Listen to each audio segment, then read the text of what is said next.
Reports now சொந்தங்களுக்கு பணிவான வணக்கம். இன்றைய டெய்லி டோஸ் நிகழ்ச்சிக்கு என்னோடு ஜெய். தேர்தல் களம் 2026 தமிழகத்தினுடைய சட்டமன்ற தேர்தல் களம் சூடுபிடிக்க ஆரம்பிச்சிருச்சு. 15 நாட்களுக்குள்ள தேர்தல் ஏப்ரல் 23 வர இருக்கு. ஸோ ஒவ்வொரு கட்சியும் வேட்பாளர்களை அறிவிச்சிட்டாங்க, அவங்க பிரச்சாரத்தை துவக்கிட்டாங்க. வேட்புமனு தாக்கலும் நடந்துகிட்டே இருக்கு. சில கட்சிகள் வேட்புமனு தாக்கல் செய்யாமல் ஓரிரு நாட்களில் பண்ணுறதுக்கான வாய்ப்புகள் இருக்குது. இதுக்கு இடையில இந்த உள்கட்சி பூசல் எப்போதும் இல்லாத அளவுக்கு விடுதலை சிறுத்தைகள் கட்சியை ஒரு மாநில கட்சியாக கூட நம்மளால அங்கீகரிக்க முடியாத ஒரு குறிப்பிட்ட சமுதாயத்திற்காகவோ இல்லைன்னா ஒருத்தோருக்கான கட்சியாக தான் நம்மளால பார்க்க முடியும். அந்த ஒரு முகம் அப்படின்றது திருமாவளவன் அந்த கட்சி விடுதலை சிறுத்தைகள் கட்சி. அந்த கட்சியில் இருக்கக்கூடிய ஏற்கனவே இருந்த ஒரு 3 எம்எல்ஏ சிட்டிங் எம்எல்ஏக்கு இந்த முறை வாய்ப்பு மறுக்கப்பட்டுள்ளது அப்படின்றது தான் அந்த கட்சி சார்ந்த ஒரு விவாதம் அல்லது அதை சார்ந்து ஒரு பேசு பொருளா அமைஞ்சிருக்கு. இது சோசியல் மீடியாவில் இருக்கு அப்படின்னா கூட மீடியாவுக்கும் கொஞ்சம் சேர்ந்துருக்கு. ஆர்டிக்கல் எழுதக்கூடிய அவங்களுக்கெல்லாம் இது கொஞ்சம் சாப்பிட்றதுக்கு அவள் கிடைச்ச மாதிரி இருக்கு அப்படின்னு தான் பார்க்க முடியுது. இதில் பனையூர் பாபு அப்புறம் எஸ் பாலாஜி இந்த விஷயத்துல இதை பற்றி தலைமை என்ன சொல்லுதோ அதை கட்டுப்படுறேன் அப்படின்ற மாதிரியும் இல்லை அவர் வரலன்னா கூட அது பெரிய இஷ்யூவாக ஆகலை. ஆனால் முக்கியமாக சொல்லக்கூடாது ஆலூர் ஷானவாஸ் பிரச்சனை இன்னும் அதிகமாகிருக்கு. அந்த பிரச்சனை அதை தாண்டி சோசியல் மீடியாவில் ஆலூர் ஷானவாஸ்க்காக எழுதக்கூடிய நபர்கள்னால திருமாவளவன் தன்னோட நிலை உழைஞ்சு போயிருக்காரோ அப்படின்ற மாதிரி ஒரு பார்வையும் இருக்கு. அவர் தினமும் தன்னோட ஃபேஸ்புக்கில் ஊரில் இருக்கிற பிரச்சனைலாம் எப்போதும் தொடர்ந்து பேசுவார். ஒரு சமூக நீதி காவலர் போலவும் இந்தியா அரசாங்கம் எப்படியெல்லாம் நடந்துக்கணும் அப்படின்ற மாதிரி அட்வைஸ் கொடுக்கறதா இருக்கட்டும், பாசிசம் மோடி அப்படின்னு சொல்லி தினமும் திட்டுறதா இருக்கட்டும், பாஜக திட்டுறதே முழு நேர பணியாக வச்சிருந்த ஒருத்தவருக்கு தன்னோட கட்சி இப்போ தான் பிரச்சனையை ஃபேஸ் பண்ணுது அப்படின்றதே அவர் உணர ஆரம்பிச்சிருக்காரு. ஏன்னா தனக்கு எதிராக இது வரைக்கும் தன்னோட கட்சி கூட இருந்து எதுவும் பெருசாக வந்ததா இது வரைக்குமே நடந்திருக்காரு. முதல் முறையாக ஆலூர் ஷானவாஸ் அப்படின்றவருக்கான இந்த சீட்டு கொடுக்க மறுத்தது. அதற்கப்புறம் அந்த கட்சியில் சங்கத்தமிழன் அதற்கு எதிராக பேட்டி கொடுக்க ஆரம்பிச்சது. இவர் தினந்தாலும் ஃபேஸ்புக்கில் நான் என்ன காரணத்துக்கு நான் கொடுக்கக்கூடாது அப்படின்றதுக்காக நான் எதுவுமே பண்ணல, நான் நாகப்பட்டினம் கொடுக்குறதா இருந்தேன், அதை டீ கடிச்சு வச்சுருந்தேன். அதுக்கப்புறம் வேணான்னு சொன்னார். அவரே ராயபுரம் போகிறேன்னு சொன்னார். அப்புறம் அவரே வேணான்னு சொன்னார். அப்புறம் அவரே பல்லாவரம் வேணும்னு கேட்டார். அப்போ அது தேமுதிக போயிடுச்சு அப்படின்னு ஒரு நீட்டி முழங்கி நிறையா அதுக்கு முட்டு கொடுத்துருக்காரு அப்படின்னு தான் நம்மளால் பார்க்க முடியுது. இவர் எனக்கு தகவல்கள் வந்தது, விசாரித்த வகையில் அவருக்கு அது நாகப்பட்டினம் வேண்டாம் என்று சொன்னார் அப்படின்னா எல்லா முறையிலையும் பேசும்போதும் பேட்டியில் சொல்றாரு. ஆனால் ஒரு தடவை கூட நான் விசாரிச்சேன் அப்படின்னு அவர் எங்கேயுமே சொல்லலை. ஸோ இந்த மாதிரி நிறைய குழப்பங்கள் இருக்கு. முதல் முறையா விசிகா ஒரு கட்சியா தன்னை நிலைநிறுத்தி இருக்கு அப்படின்னு நான் நினைக்கிறேன். திருமாவளவன் தன்னை முதலா ஒரு அரசியல்வாதியா தன்னை உணரக்கூடிய சூழ்நிலையில் தான் அவர் இப்போதைக்கு இருக்காரு. ஏன்னா பொதுவாக எல்லா அரசியல் கட்சியிலுமே சீட்டு கொடுக்க முடியாத சூழ்நிலை எல்லாத்துக்குமே இருக்கு. இப்போ பொன்முடிக்கு திமுக சீட்டு கொடுக்கல, அவருக்கு பதிலாக அவருடைய மகனுக்கு கொடுத்துருக்காரு. அவர் தனக்கும் கேட்டார், தன் மகனுக்கும் சீட்டு கேட்டார், திமுக கொடுக்க மாட்டேன்ருச்சு. இப்போ அவர் தன்னுடைய பதவியை கீழே இறக்கி தன் மகனுக்கு சீட்டு கொடுக்குற இடத்துல தான் பொன்முடி அவர்கள் இறங்கியிருக்காரு. அவ்வளோ பெரிய ஒரு ஜாம்பவான். விழுப்புரத்தையே தன் கைக்குள்ள வச்சிருந்த குறுநில மன்னர்கள்ல ஒரு முக்கியமான குறுநில மன்னர். ஆனா திமுகல யாருமே பொன்முடிக்கு சீட்டு கொடுக்கலன்னு எங்கேயாவது பேட்டி கொடுத்து பார்த்துருக்கீங்களா? ஸ்டாலின் வழக்கம் கொடுத்துருக்காரு. அதெல்லாம் கொடுக்கறது கிடையாது. பொதுவா இந்த இடத்துக்கு திருமாவளவன் இன்னும் வரல. பட் அந்த ஓரளவுக்கு நெருக்கிட்டாருன்னு நம்ம சொல்லுவோம். அவருடைய 30 வருட அரசியல் வாழ்க்கையில் முதல் முறையாக ஒரு அரசியல் கட்சியா மாறுவதற்கான முதல் படியை இப்போதான் திருமாவளவன் எடுத்து வச்சிருக்காரு. 30 வருஷத்துக்கு அப்புறம். ஏன்னா இதுக்கு முன்னாடி அவர் 1989 பிளாக் பேந்தர்ன்ற அந்த அமைப்பு, மலைச்சாமி அவர்கள் ஒருத்தர் இறந்து போக அந்த அமைப்போட தலைவராக மாறுறாரு. 1990 விடுதலை சிறுத்தைகள் அப்படின்னு ஒரு கட்சி ஆரம்பிக்கிறாரு. ஸோ அந்த வருஷம் ரொம்ப ஒரு முக்கியமான ஒரு வருஷமா பார்க்கப்படுது. ஏன் அப்படின்னா 89 வரைக்கும் 89 தான் பாமக ஆரம்பிக்கிறாங்க. ஸோ பாமக ஆரம்பிச்ச உடனே இவர் தன்னுடைய அமைப்பை என்னவா பண்ணிட்டாருன்னா கட்சியா மாத்திட்டாரு. அது வரைக்கும் எங்களுக்கு அரசியல் மீது நம்பிக்கை இல்லை, ஒடுக்கப்பட்ட மக்கள் இந்த குரலுக்காக நாங்கள் குரல் கொடுக்கிறோம் அப்படிலாம் பேசிட்டு இருந்தாங்க. திடீர்னு கட்சியா ஆட்சி அதிகார ஆசை வந்திருக்கும். ஆமா, நம்ம கூடவே இருக்காங்க, நம்ம பகுதியிலே இருக்கவங்களுக்கு திடீர்னு அரசியல்ல உள்ள வராங்கும் போது அவரும் அரசியல்ல உள்ள வராரு. 2001 எம்எல்ஏ ஆகிறாரு. அதுக்கப்புறம் பாராளுமன்றத்துல எல்லாம் தோல்வி அடைஞ்சு 2000 இப்போ பாராளுமன்ற எம்பியா இருக்காரு திருமாவளவன் அவர்கள். 2வது முறையா எம்பியா இருக்காரு. தனியா அவர் சின்னத்துல நின்று ஜெயிச்சு எம்பியா இருக்காரு. ஸோ இது வரைக்கும் அவர் தேர்தலில் நின்று எலெக்ஷன்ல கண்டெஸ்ட் பண்றது மட்டும்தான் அவர் கான்சென்ட்ரேட் பண்ணிருக்காரு. இப்பதான் ஒரு கட்சியா மாத்தி கட்சியில நிர்வாகிகள் போட்டு நிர்வாகிகளுக்கு சீட்டு கொடுக்கறது அப்படின்ற பிரச்சனை எல்லாம் இப்பதான் பாக்குறாரு.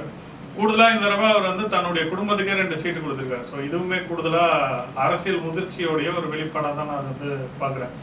ஏன்னா அரசியல் கட்சி தனிநபரை முன்னிறுத்தக்கூடிய ஒரு அரசியல் கட்சி எப்பயுமே தன்னுடைய வாரிசையும் மர்ஜ் பண்ண ஆரம்பிச்சாரு. ஸோ அந்த விஷயத்துல அவர் கொஞ்சம் இந்த தடவை தான் அந்த ஒரு முக்கியமான ஒரு முடிவே எடுக்கிறார். தனக்கு பின்னாடி இந்த கட்சி யாருக்கு போகும் அப்படின்றதுல ஒரு சின்ன தெளிவு காட்டுறாரு. இதுல நான் ரொம்ப முக்கியமா பாக்குறேன்னா 2 பொது தொகுதியில கொடுத்தவங்களுக்கு சீட்டு கொடுக்கல. திமுக வந்து 2 பொது தொகுதி முன்னாடி கொடுத்திருந்தாங்க.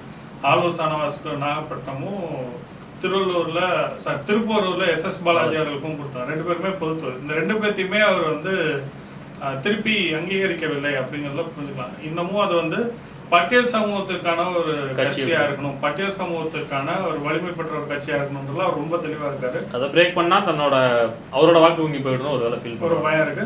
அதை தாண்டி இன்னொரு தலைவர் உள்ள வந்துடக்கூடாதுங்கிறதுல ரொம்ப தெளிவா இருக்காரு. ஆனா அதை காம்பன்சேட் பண்றதுக்காக வேற ஒரு இஸ்லாமியருக்கு வந்து சீட்டு கொடுத்தது. அவருக்கு எப்படின்னா பட்டியல் சமூக வாக்கும் வேணும், அது ஒரு பட்டியல் சமூகத்துக்கான தலைவர் மட்டும் கிடையாது, எல்லாத்துக்குமான தலைவர்ன்ற இமேஜையும் மெயின்டைன் பண்ணிக்கணுன்றதுக்காக ஒரு இஸ்லாமியருக்கும் எக்ஸ்ட்ரா சீட் கொடுத்து ஒரு மாதிரி காய் நகர்த்திருக்காரு.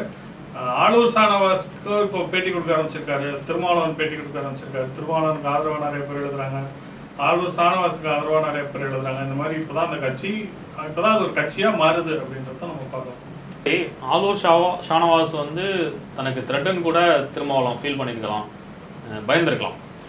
ஏன்னா திருமாவளவனோட அவரும் நல்லா பேசக்கூடிய ஒருத்தர், நல்லா புத்தகம் எழுதுவார், கவிதைகள்லாம் எழுதக்கூடியவர். முதல்ல அவர் அப்படி அறியப்பட்டுட்டு தான் அதுக்கப்புறம் அவர் திருமாவளவனோட பழக்கமாகுது. அதுக்கப்புறம் தான் அவர் கட்சிக்கு வராரு. மற்ற எல்லாரையும் விட முதல்ல ரொம்ப வேகமாக பொதுச் செயலாளர் அளவுக்கு வளர்ந்து வந்தவர் வந்து ஆலூர் ஷானவாஸ். அதனால கூட ஒரு பயம் இருந்திருக்கலாம். தமிழகத்தில் திருமாவளவனுக்கு அப்புறம் யாராவது ஒரு தலைவர்கள் இருக்கிறாங்க, இல்லை நிர்வாகிகள் யாராவது பேர் சொல்கிற அளவுக்கு டக்குன்னு ஸ்ட்ரைக் ஆகிற அளவுக்கு யாராவது ஒருத்தர் இருப்பார் அப்படின்னா ஷானவாஸாக தான் இருக்கும். அப்படின்றதுனால கூட ஒரு பயம் இருந்திருக்கலாம். ஸோ இதுக்கப்புறம் இதை கண்டினியூ பண்ணோம் அப்படின்னா நம்ம வந்து ஷானவாஸே நம்மளோட கட்சியை எடுத்து கொடுக்க முயற்சிகள் பண்ணலாம், இல்லை உடைச்சா கூட பேருவாதி ஓரளவுக்கு சரியாக 50% ஷானவாஸ் பக்கம் போய் நின்றுவாங்களோ அப்படின்ற ஒரு பயம் இருக்கலாம். இன்னொரு பக்கம் அவர் திமுகவுக்கு ஆதரவாக கூட செயல்பட்டார், உள்ளடி வேலையெல்லாம் பார்க்குறாரு.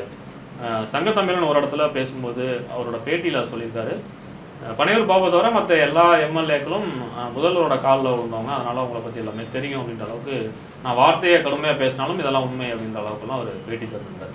விசிகே மேலே இருக்கக்கூடிய ஒரு பெரிய குற்றச்சாட்டு அப்படின்னு என்னன்னு பார்த்தீங்கன்னா ரவுடிசம் நிறைய பண்ணுவாங்க அப்படின்ற ஒரு கட்டப்பஞ்சாயத்து நிறைய லாயர்ஸ் எல்லாமே அவங்களோட அதுக்குன்னே டெவலப் பண்ணுறாங்க அப்படின்னு சொல்லலாம். ஸோ இது பொதுவான ஒரு குற்றச்சாட்டு, இது உண்மையா பொய்யான்றதை நம்ம விட்டுலாம். ஆனால் பொது தொகுதியில் நின்று அதாவது பட்டியல் சமூகம் சாராத ஒருத்தரா அவங்க வந்து சீட்டு கொடுத்தாங்க, SS பாலாஜி அவர் மேலதான் அதிகப்படியான குற்றச்சாட்டே இந்த மாதிரி இருக்கும். சமீபத்துல திருப்பூர்ல ஒரு தனியார் பிளைட் யாரோ டோம் அப்படின்னு நினைக்கிறேன் அந்த நிறுவனம், அவங்க வந்து இந்த டூரிஸ்ட் பேக்கேஜஸ்லாம் கொடுத்துருந்தாங்க. மதுரைக்கு திருப்பதிக்குலாம் நீங்க வந்து ஹெலிகாப்டர்ல போயிட்டு வரலாம், சென்னையை நீங்க ஹெலிகாப்டர்ல ரவுண்ட் அடிச்சுட்டு வரலாம் அப்படின்னு ஒரு அந்த நிறுவனத்துக்கிட்ட போய் இவங்க கட்ட பஞ்சாயத்து பண்ணிருக்காங்க, பைசா கொடுங்க அப்படின்னு சொல்லிட்டு. அவங்க சொன்னாங்க நாங்க எல்லாமே சரியா தானே பண்ணிருக்கோம், எதுக்கு நீங்க ஏதோ பேப்பர்லாம் இல்லைன்னு திருப்பி காட்டியிருக்காரு, லைசன்ஸ் வாங்கினீங்க அப்படின்னு அவ்வளோ பஞ்சாயத்து. லைசன்ஸ் வாங்கினா அதுக்கு என்ன சொல்லிருக்காருன்னா, எங்க ஊர்ல ஹெலிகாப்டர் பிறகுது ஊர் மக்கள்லாம் பதட்டமே அவர்கிட்ட போய் நின்னாங்களா, அதனால நீ எல்லாம் லைசன்ஸ்லாம் வச்சுக்கே காட்டுன்னு அவர் போய் கேட்டிருக்காரு. உண்மையிலே அவங்க நீ ஹெலிகாப்டர் ஓட்டுற எனக்கு காசு கொடுக்க மாட்டியா அப்படின்ற ஒரு எண்ணத்துல தான் அவங்க போய் பஞ்சாயத்து பண்ணியிருக்காங்க. அதுக்கப்புறம் அப்பாவுக்கிட்ட போய் கம்ப்ளைண்ட் பண்ணி அதுக்கப்புறம் அவங்க பஞ்சாயத்து பண்ணி தான் இது ஓரளவுக்கு சுமூகமாக நிப்பாட்டிருக்காங்க.